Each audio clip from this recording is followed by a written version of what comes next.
गांव के किनारे एक पुराना हवेली था।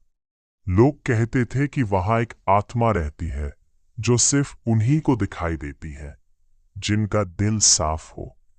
रवि एक सीधा सादा लड़का अपनी पत्नी निशा के साथ उस गांव में रहने आया। निशा बहुत खुश मिजाज थी, लेकिन उसे उस हवेली की तरफ जाने से हमेशा डर लगता था। एक दिन बारिश हो रही थी। निशा रास्ता भटक गई और उसी हवेली के सामने पहुंच गई। दरवाजा अपने आप खुल गया।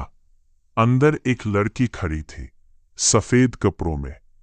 उसकी आंखों में दर्द था। वो बोली, मुझे बचाओ।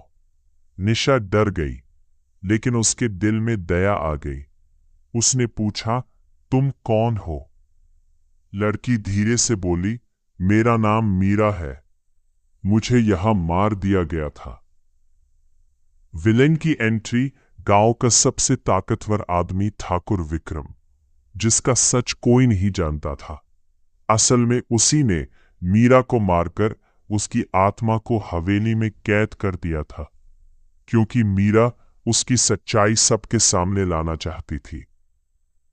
सच्चाई का खुलासा निशा ने ये बात रवि को बताई।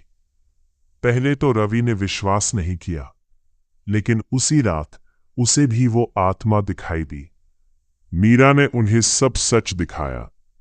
कैसे ठाकुर ने उसे धोखा दिया, कैसे उसने उसे मारकर हवेली में बंद कर दिया। फाइनल टकराव। रवि और निशा ने तय किया कि वो मीरा को आजाद करेंगे। रात को वो हवेली पहुंचे। अचानक ठाकुर अपने गुंडों के साथ वहां आ गया। तुम लोग सच जान गए हो, अब जिंदा नहीं बचोगे। लड़ाई शुरू हो गई। ठाकुर ने रवि को पकड़ लिया। निशा चिल्ला रही थी। तभी अचानक हवेली के सारे दरवाजे बंद हो गए।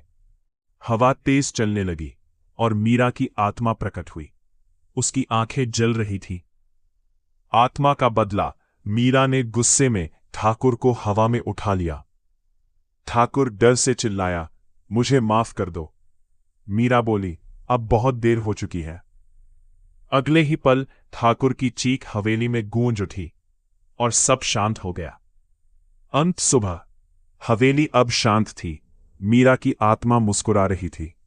वो बोली, धन्यवाद, अब मैं आजाद हूं, और धीरे धीरे गायब हो गई। रवि और निशा एक दूसरे का हाथ पकड़े खड़े थे, लेकिन जाते जाते मीरा की आवाज फिर आई। हर कहानी में विलेन खत्म नहीं होता, कुछ परछाइयां अभी भी जिंदा है।